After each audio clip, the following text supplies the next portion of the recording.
Friends, कैसे हैं आप सब। तो आज मैं आप लोगों के लिए एक नया वैकेंसी का अपडेट लेके आया हूं जो कि निकला है ICMR national institute for research in environmental health की तरफ से। तो चलिए देख लेते हैं कौन से पोस्ट के लिए ये अपडेट्स दिया गया है आईसीएमआर की तरफ से। और साथ साथ ये भी देख लेंगे कि हर एक पोस्ट के लिए आपका जो मिनिमम क्वालिफिकेशंस क्या मांग रहे हैं, एज लिमिट क्या मांग रहे हैं, कब तक आप ये एप्लीकेशंस भर सकते हैं और कितना एप्लीकेशंस फीस चार्ज कर रहे हैं, सब कुछ देख लेंगे। तो चलिए शुरू करते हैं। तो यहाँ पर फर्स्ट में जो बताया जा रहा है कि ICMR national institute for research in environmental health जो कि भोपाल में स्थित है, ये आप सभी को इनवाइट कर रहे हैं जो फॉलोइंग वैकेंसीज है इनके लिए एप्लीकेशंस कीजिए। ठीक है। और यहाँ पर ये भी बताया जा रहा है कि आपका जो एप्लीकेशंस डेट है उसका लास्ट डेट रखा गया है 15 जुलाई 2023। मतलब इस डेट तक आपका जो एप्लीकेशंस है इनके ऑफिस में, मतलब आईसीएमआर के ऑफिस में पहुंच जाना चाहिए, तभी आपका एप्लीकेशंस वैलिड माना जाएगा, नहीं तो आपका एप्लीकेशंस इनवैलिड माना जाएगा। ठीक है। अगर आपका एप्लीकेशंस 15/7/2023 से 23 के बाद पहुंचता है। ठीक है। तो चलिए आगे देख लेते हैं। आगे यहाँ पर एक टेबल दिया गया है। टेबल में आपका जो पोस्ट के रिगार्डिंग क्लासिफिकेशंस, उसके बाद number of vacancies and reservations, उसके बाद आपका पे लेवल बताया गया है, उसके बाद क्वालिफिकेशंस एंड एज लिमिट के बारे में बताया गया है। तो एक एक करके देख लेते हैं। तो फर्स्ट में जो आपका पोस्ट आता है वो आपका टेक्नीशियन फर्स्ट का, जो कि ग्रुप सी में आता है। और टेक्नीशियन फर्स्ट में आपका जो वैकेंसीज रखा गया है वो है 20, जिसमें से आपका एससी का है 4, एसटी का है 2, ओबीसी का है 5, यूआर का है 7 और ईडब्ल्यूएस का है 2। ठीक है। और जो आपका टेक्नीशियन फर्स्ट जो पोस्ट है इसका पे लेवल रखा गया है लेवल 2। इसका मतलब इनका जो बेसिक पे होगा वो है 19,900। मतलब जो पहले ही जॉब ज्वाइन करेंगे उसका फर्स्ट जो बेसिक होगा वो है 19,900। ठीक है। और जो टेक्नीशियन फर्स्ट है इस पोस्ट के लिए आपका जो मिनिमम क्वालिफिकेशंस मांगा गया है वो है 12th पास या फिर intermediate pass in science subject with 55% marks. ठीक है। और साथ ही साथ आपका एटलीस्ट 1 ईयर का डिप्लोमा होना चाहिए। कुछ रिलेवेंट फील्ड है जैसे कि diploma in medical laboratory technology या फिर कंप्यूटर या फिर स्टैटिस्टिक्स। मतलब इन तीनों फील्ड में से किसी एक फील्ड में अगर आपका डिप्लोमा है और साथ ही साथ आप 12 पास किए हो साइंस सब्जेक्ट से 55% मार्क्स लेके, तभी आप टेक्नीशियन फर्स्ट पोस्ट के लिए एलिजिबल हो। ठीक है। और चलिए आगे देख लेते हैं। आगे यहाँ पर एज लिमिट के बारे में बताया गया है। तो टेक्नीशियन फर्स्ट के लिए आपका जो मैक्सिमम एज रखा गया है यूआर कैंडिडेट के लिए वो है 28 ईयर्स। ठीक है। और जो एससी एसटी ओबीसी कैंडिडेट्स है इनके लिए जो गवर्नमेंट से रूल्स निकलता है, मतलब एज रिलैक्सेशन का, उसी हिसाब से आपका एज रिलैक्सेशन मिलेगा। ठीक है। तो आगे उसका डिटेल्स दिया गया है तो बाद में देख लेंगे। तो चलिए नेक्स्ट नंबर पे आपका जो सेकेंड पोस्ट आता है वो है आपका मल्टीटास्किंग स्टाफ एमटीएस। ये भी ग्रुप सी में ही आता है और इसका जो टोटल वैकेंसी रखा गया है वो है 8, जिसमें से यूआर का है 4, ओबीसी का है 2, ईडब्ल्यूएस का है 1 और एसटी का है 1। जिसमें से यहाँ पर 2 आपका वैकेंसी है जैसे कि ईएसएम का और पीडब्ल्यूडी का। ये दो जो 3 वैकेंसी है, ये 3 वैकेंसी आपका, ये जो टोटल 8 वैकेंसी है ना, इसी 8 में से ही लिया जाएगा। ठीक है। तो ये ध्यान में रखिएगा। और चलिए आगे देखते हैं। आगे यहाँ पर जो मल्टीटास्किंग स्टाफ है इसका जो पे लेवल रखा गया है वो है आपका लेवल 1। और इसका जो इनिशियल बेसिक होगा 18,000। मतलब आप जब जॉब ज्वाइन करेंगे तब आपका जो फर्स्ट सैलरी आएगा, मतलब फर्स्ट जो आपका बेसिक रहेगा फर्स्ट पेमेंट पे, वो होगा आपका 18,000। ठीक है। और इसके साथ आपका जो अलाउंसेस वगैरह है वो भी आपका जुड़ के ही आएगा, बट आपका जो बेसिक होगा वो है 18,000। तो चलिए आगे देख लेते हैं। आगे यहाँ पर आपका क्वालिफिकेशंस के बारे में बताया गया है एमटीएस पोस्ट के लिए।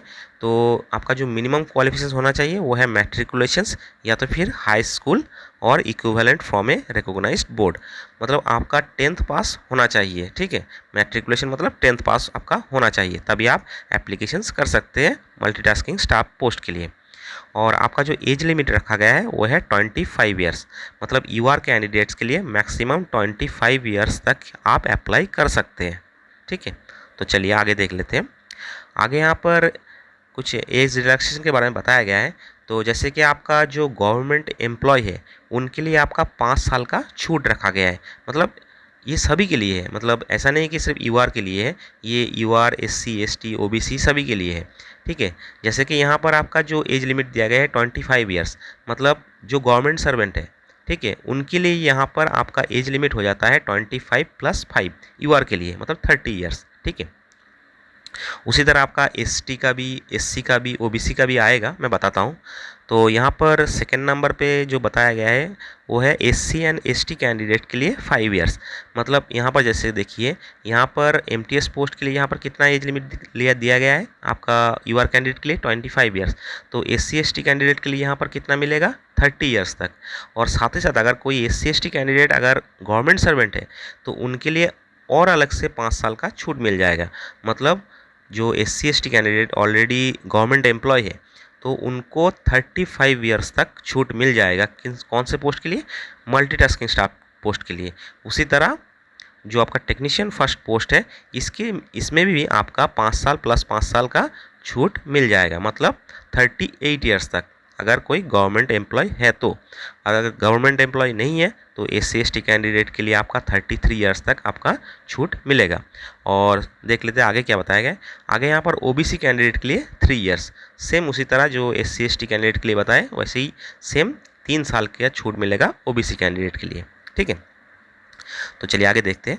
आगे यहाँ पर जो फिजिकल हैंडीकैप्ड कैंडिडेट है उनके लिए 10 साल का छूट यहाँ पर रखा गया है। मतलब अगर कोई कैंडिडेट फिजिकली हैंडीकैप्ड है, अगर वो एमटीएस पोस्ट के लिए अप्लाई करता है तो उनका मैक्सिमम एज लिमिट हो जाएगा 35 ईयर्स। ठीक है, और साथ ही साथ अगर गवर्नमेंट एम्प्लॉय है तो फिर से उसको 5 साल का छूट मिल जाएगा, मतलब 40 ईयर्स तक। ठीक है, और ये जो आपका ऑर्डर है, ये गवर्नमेंट का जो ऑर्डर है वो टाइम टू टाइम निकलता है, उसी हिसाब से दिया गया है।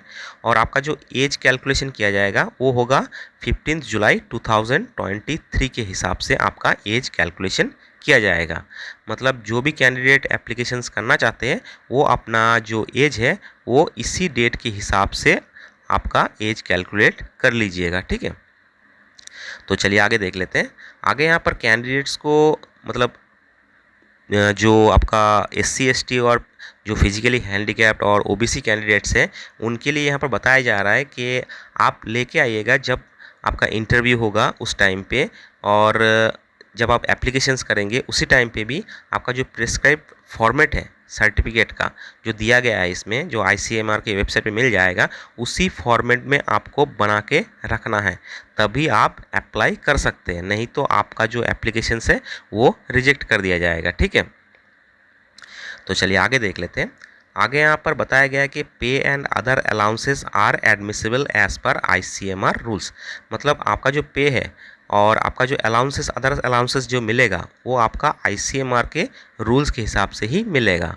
और यहाँ पर साथ साथ ये भी बोल दे रहा है कि आपका जो अदर्स बेनिफिट है जैसे कि पेंशन का सिस्टम का, वो न्यू एंट्रीज़ के लिए जो आपका सेट किया गया है उसी हिसाब से आपको मिलेगा। ठीक है, तो चलिए आगे देख लेते हैं। आगे यहाँ पर बताया जा रहा है कि educational qualifications and experience certificate, आपका जो सर्टिफिकेट रहेगा एजुकेशन क्वालिफिकेशंस का या फिर एक्सपीरियंस का, ये आपका कोई रेपुटेड कंपनी से ही होना चाहिए या फिर कोई ऑर्गेनाइजेशन से होना चाहिए जो रेपुटेड है। ठीक है, नहीं तो आपको कंसिडर नहीं किया जाएगा।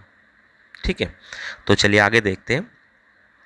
आगे यहाँ पर बताया जा रहा है कि आप जो एप्लीकेशंस करेंगे उसका फॉर्मेट आपका ये 2 एड्रेस दिया गया है आईसीएमआर का, इसी एड्रेस से आप डाउनलोड कर लीजिएगा और ठीक से भर के जो एड्रेस दिया गया है आईसीएमआर का, जो एड्रेस दिया गया है उसी एड्रेस पे आपको भर के आपको भेजना है। ठीक है, और वो भी 15 जुलाई 2023 के अंदर पहुंचना चाहिए, तभी आपका एप्लीकेशंस माना जाएगा। ठीक है, और यहाँ पर और भी बताया जा रहा है कि आप जब एप्लीकेशंस करेंगे उस एप्लीकेशन के साथ आपका एक क्रॉस डिमांड ड्राफ्ट भी देना पड़ेगा जो कि 300 रुपीज़ का होगा।